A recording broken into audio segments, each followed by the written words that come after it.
Sudah tentu persoalan keuangan dan kepatuhan syariah amat penting. Kerana untuk perhatian semua, dalam banyak-banyak dosa tuan-tuan, kita semua saya yakin faham dan tahu bahawa dosa yang paling besar yang kalau mati tak bertaubat akan menyebabkan seseorang terlontar di dalam neraka selama-lamanya, iaitulah syirik. Kan? Tetapi selain daripada syirik, iaitulah yang melibatkan akidah, ada satu lagi jenis dosa yang boleh menyebabkan seseorang itu terlontar dalam api neraka dan kekal selama-lamanya. Iaitulah dosa yang melibatkan keuangan. Sebagaimana Allah sebut dalam Quran dalam suratul Baqarah, "Wa man 'ada fa ulaika ashabun nari hum fiha khalidun." Sesiapa yang terjebak dan terlibat dengan riba, setelah tahu pengharamannya, maka mereka akan dilontarkan di dalam api neraka Jahannam dan kekal selama-lamanya. Maka kerana itu, perbincangan tentang halal haram dalam bab harta jadi satu perkara yang sangat penting. Malah dalam sebuah hadis yang disebutkan bahawa la tazulu qadama ibni Adam min 'indi rabbih yaumal qiyamah hatta yus'al an khams. An umrihi fima afnah wa an malihi min aina iktasabahu wa fima anfaqahu wa an shababihi fima ablah wa an ilmihi fima amila fihi. Atau kama qala sallallahu alaihi wasallam, artinya tidak akan berganjak dua kaki anak Adam sehinggalah ditanya 5 perkara. Yang pertama, tanya pasal umur, di mana kamu habiskan. Yang kedua, tentang harta. Daripada mana kamu dapat. Yang ketiga, tentang harta.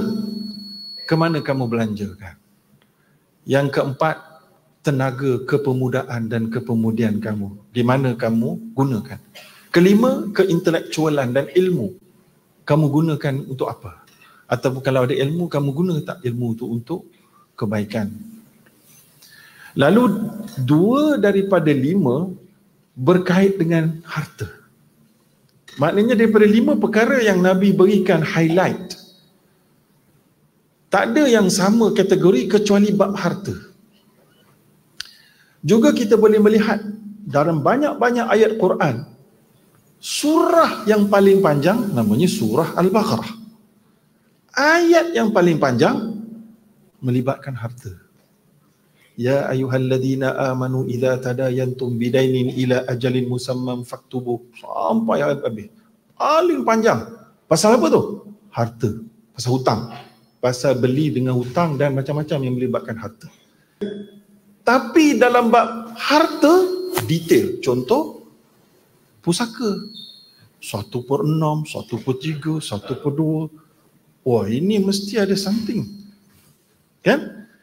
Jadi kerana itulah amat penting bagi kita mengetahui likulli ummatin fitnah wa fitnatu ummatil mal. Nabi cakap, bagi setiap umat dia ada ujian dia, dan ujian umat aku harta.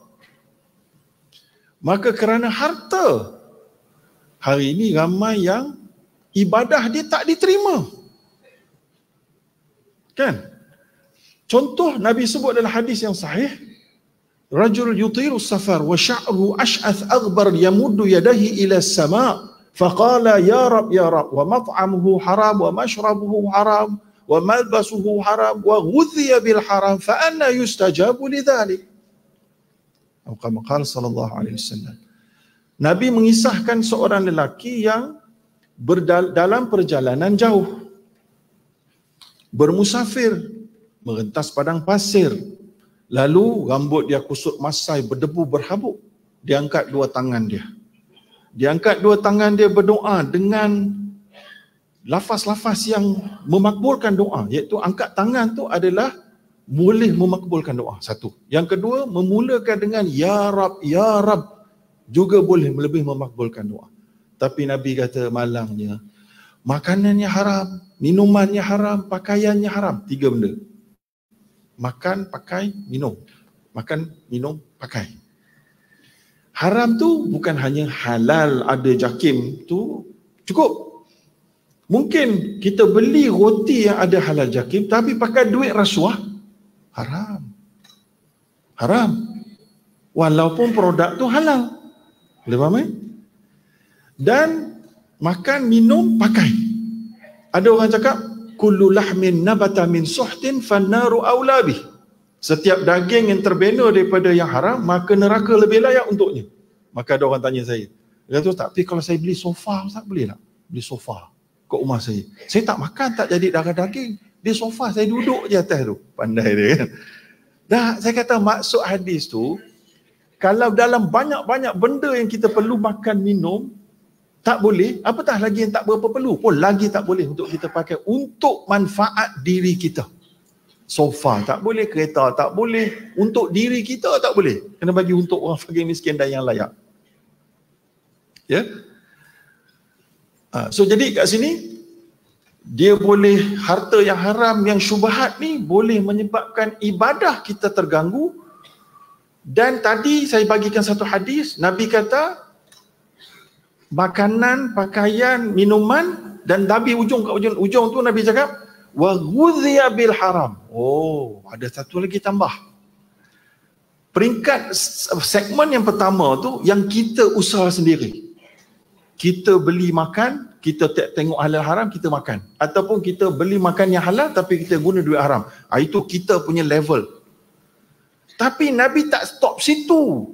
Nabi beritahu wa ghudhiya bil haram, iaitulah orang yang diberi makan. Wa ghudhiya diberi makan. Maknanya mak bapak dia bagi makan pakai duit haram kat anak dia. Jadi kalau kita jadi anak yang mak bapak bagi makan pakai duit haram, kita pun tak makbul doa. Jadi baik-baik. Cuba tengok syarah hadis tu elok. Itulah maksud dia. So maknanya sebagai ibu bapa yang saleh dan salihah, bukan hanya untuk diri, tapi pada makan, minum yang kita beri kepada anak-anak kita, daripada sumber halal atau tidak. Kalau tak, anak kita juga jadi mangsa. Ada yang mengatakan, Allah sebut, la taziru waziratun wizra ukhra. Tidaklah seseorang menanggung beban kerana dosa orang lain. Macam mana nak taufik ini? Macam mana nak taufik kan? Ringkasnya kita nak sebut bahawa ibu bapa yang culas dalam mendidik anak termasuk di dalam kullu mauludin yuladu alal fitrah. Samalah makanan tadi tu kes dia. Bapa walaupun la taziru waziratu ukhra itu cerita maknanya mak bapak buat dosa, kita tak terlibat secara dosa tu. Tapi mak bapak punya dosa dia boleh extension kepada kita melalui makanan dan melalui pendidikan. The extension tu menyebabkan kita sebagai anak terjebak. Dan tak lagi termasuk dalam la taziru waziratu wizra ukhra, tak termasuk dah. Dia dah kira kes terjebak. Sebab itu anak-anak kena nasihat mak bapak. Oi, tapi bukan senang. Itu kena ada hikmah yang berbeza. Kan? Kan mak dia kata, ayah dia kata aku makan garam dulu kamu. Kan? Anak jawab pula, saya tengok TikTok dulu sebelum bapak. Kan?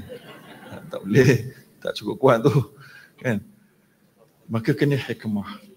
Kena hikmah mendapatkan respect anak, mendapatkan respect ayah. Kalau kita memang lebih berilmu daripada ibu ayah, kalau kita rasa kita tak boleh, kita ambil suluh punya kes.